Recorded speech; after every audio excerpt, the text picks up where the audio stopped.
রমজানের পর থেকে আবার আগের মতো করে জীবনযাপন করছে, এটা যেন না হয়। এবং রমজান মাসে আমাদের জন্য এটা করতে হবে। আর আপনি খুঁজে বের করবেন যে আপনার কোন দুই একটা বদভ্যাস আছে, একটা বা দুইটা যেটাই হোক, এইটা থেকে নিজেকে মুক্ত রাখার চেষ্টা করবেন। প্ল্যান করবেন যে রমজানকে কেন্দ্র করে আমি এই বদভ্যাসটা ছেড়ে দিব আর নতুন করে একটা ভালো অভ্যাস তৈরি করবো। এবং এইটা যেন রমজানের পরবর্তী প্রথমত হচ্ছে আমরা সারাদিন যে না খেয়ে থাকি, পাশাপাশি আর না খেয়ে থাকার পাশাপাশি সকল ধরনের পাপ এবং অপরাধ থেকে দূরে থাকা, দুই ধরনের ফাস্টিং। একটা হচ্ছে সারাদিন না খেয়ে থাকা, খাবার থেকে দূরে থাকা, আর দ্বিতীয় হচ্ছে আমরা সারাটা দিন এবং রাতের সময়টাও রমজানের অংশ, সেটা হচ্ছে সকল ধরনের পাপ থেকে দূরে থাকা। তো এটার আমাদের চেষ্টা হওয়া দরকার, সরে যান দরকার নেই।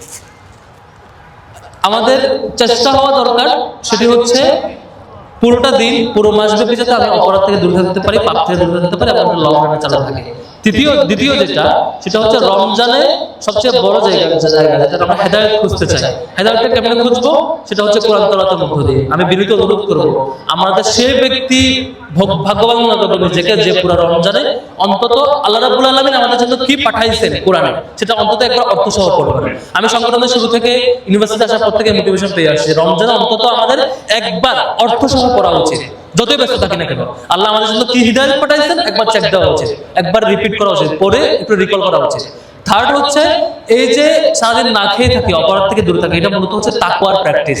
এটা যে আসলে তাকওয়া, এটা ফিল করা, আল্লাহকে যেটা আসলে আমি হাজির জানি এটা ফিল করা, আল্লাহকে ভয় পেয়ে যে আমি না খেয়ে থাকি এটা ফিল করা। তার মানে কালবাদের পর আমি অপরাধ করি, পাপ করি, কারো মায়ের খাই, না জানায় মিথ্যা বলি, চুরি করি, আরেকটা করি, হক মারে খাই, তখন তাকওয়ার উপস্থিতি জরুরি, তখন আল্লাহকে ভয় পাওয়া জরুরি। রমজান সফল হবে তখন যখন নাম্বার 1 আমি সারাদিন না খেয়ে থাকি, এটাকে তাকওয়ার সংজ্ঞায়ন হিসেবে জানি, ফলে পরবর্তী কর্মজীবনে পুরো বছর আমি আল্লাহকে ভয় পাবো প্রত্যেকটা কাজে। সেকেন্ড হচ্ছে এটা হেদায়েত পাওয়ার একটা সোর্স হিসাবে হেদায়েত কই থেকে পাবো? কোরআন থেকে পাবো। তো পুরো রমজান যদি আমি খায়া বসে ঘুরে ফিরে কাটাই, কোরআনটা একবার চেক না দিই, আল্লাহ কি পাঠাইছেন না পড়ে, তাহলে এই কোরআনটা আমার জন্য একটা মানে উল্টা, এই রমজানটা আমার জন্য একটা মানে আসামি কাঠ করে দেওয়ার কারণ হয়ে দাঁড়াতে পারে। এই জন্য এই রমজানে কোরআনটা একবার দেখবো।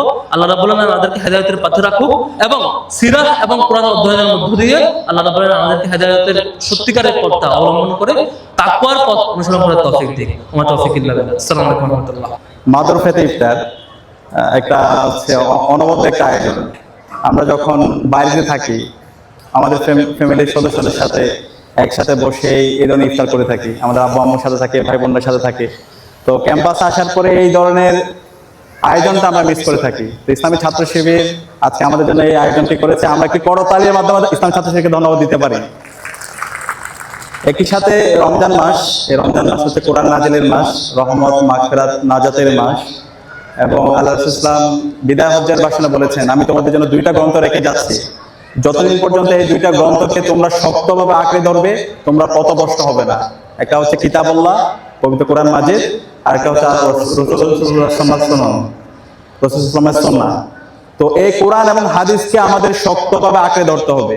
আজকে সারা বিশ্বব্যাপী মুসলমানদের যে জুলুম নির্যাতন হচ্ছে মুসলমানদের উপর, এটার মূল কারণ হচ্ছে আমরা কোরআন হাদিস থেকে অনেক দূরে সরে গেছি। সুতরাং আমরা যদি আবার সারা বিশ্বব্যাপী নেতৃত্ব দিতে চাই, আমাদেরকে অনন্য উচ্চতায় নিয়ে যেতে চাই, কোরআন এবং হাদিসের উপর আমাদেরকে আমল করতে হবে, এবং কোরআন এবং হাদিস আমাদেরকে যে নির্দেশনা দিয়েছে সে অনুযায়ী আমাদের জীবনকে পরিচালনা করতে হবে। তো আমি আশা করব আজকে এখানে যারা উপস্থিত হয়েছেন, আমাদের এই রমজানে এই কোরআনটা একবার হলো অর্থ সহ শেষ করা দরকার। আমরা চেষ্টা করছি প্রত্যেক শিক্ষার্থীর কাছে একটা করে কোরআন পৌঁছে দেওয়ার জন্য। যাদের কাছে এখন পর্যন্ত অর্থ সহ কোরআন নেই, আপনারা আমাদের সাথে যোগাযোগ করবেন, ইনশাআল্লাহ আপনাদের প্রত্যেকের রুমে আমরা কোরআন পৌঁছে দেবো ইনশাআল্লাহ। এবং আমরা আপনাদের প্রতি রিকোয়েস্ট করব, এই রমজানে আমরা কোরআন শুরু থেকে শেষ পর্যন্ত অর্থ সহ একবার শেষ করবো ইনশাআল্লাহ। আমরা কি পারবো ইনশাআল্লাহ? দেখেন, এই কোরআনের সব অনুবাদ যদি আমরা এক জায়গায় করি, সর্বোচ্চ 700 পৃষ্ঠা হবে। এই 700 পৃষ্ঠার উপন্যাস অনেকে আমরা এক রাতে শেষ করে ফেলেছি, কিন্তু কোরআনটা আমাদের জীবন শেষ হয়ে যাচ্ছে, কিন্তু এখন পর্যন্ত আল্লাহ তাআলা কোরআনে কি বলছেন সেটা আমরা জানি না। এই অবস্থা যদি আপনার মৃত্যু হয়, আল্লাহর কাছে আপনি কি জবাব দিবেন? আমরা এত কঠিন তথ্য শিখি, এত বড় বড় থিওরি পড়ি, এত বড় বড় ম্যাথমেটিক্যাল প্রবলেম আমরা সলভ করি, কিন্তু কোরআনটা আমরা একবার পর্যন্ত পড়তে পারলাম না। এটা আমাদের জন্য হতাশার জায়গা, আফসোসের জায়গা। সে আফসোস যেন করতে না হয়, আমাদের এই রমজানের মাঝেই যেন আমরা কোরআনটা অর্থ শেষ করি শুরু থেকে শেষ পর্যন্ত, এবং যদি পারি যত বেশি হিফজ করতে পারি কোরআন আয়াতের উপর হিফজ। এটা যদি করতে পারেন আপনার জীবনটা অনেক বেশি প্রশান্তিময় হয়ে উঠবে। এবং সর্বশেষ যে রিকোয়েস্ট করবো, প্রতিদিনই তো আমরা সেহরি খাওয়ার জন্য উঠি। সেহরি খাওয়ার জন্য যখন উঠি, সেই সাথে যদি আমি 2 রাকাত অথবা 4 রাকাত তাহাজ্জুদের নামাজ পড়তে পারি, কিয়ামুল লাইল করতে পারি, এবং এই কিয়ামুল লাইলে আপনার ব্যক্তিগত সমস্যা, আপনার পারিবারিক সমস্যা, একাডেমিক সমস্যা, সকল সমস্যার কথা এবং পুরো মুসলিম উম্মার জন্য, দেশের জন্য আপনি একটু আল্লাহর কাছে দোয়া করেন। আল্লাহ তাআলা আপনাকে এত বেশি দিবেন, এত প্রশান্তি দিবেন, আপনি চিন্তাও করতে পারবেন না। অন্যায় অবিচার আল্লাহ তাআলা আমাদেরকে সুযোগ দিয়েছেন, যেহেতু আমরা মানুষ। যে আল্লাহ তাআলা বলেছেন যে ফালহামাহা ফুজুরাহা ওয়া তাকওয়া। আল্লাহ তাআলা আমাদের মধ্যে দুইটা প্রবৃত্তি জুড়ে দিয়েছেন। একটা হচ্ছে আমরা চাইলেই সীমা লঙ্ঘন করতে পারি, আবার চাইলেই আল্লাহর বিধি অবলম্বন করতে পারি, আল্লাহকে ভয় করতে পারি। তো এই যে আল্লাহর বিধির মাধ্যমে মূলত আমরা মুক্তি পাইতে পারি। তো রমজান মাসে আমাদের সবচেয়ে বড় শিক্ষা সেটাই যে আমরা সবাই মুত্তাকি হব, সবাই আল্লাহ তাআলাকে ভয় করি।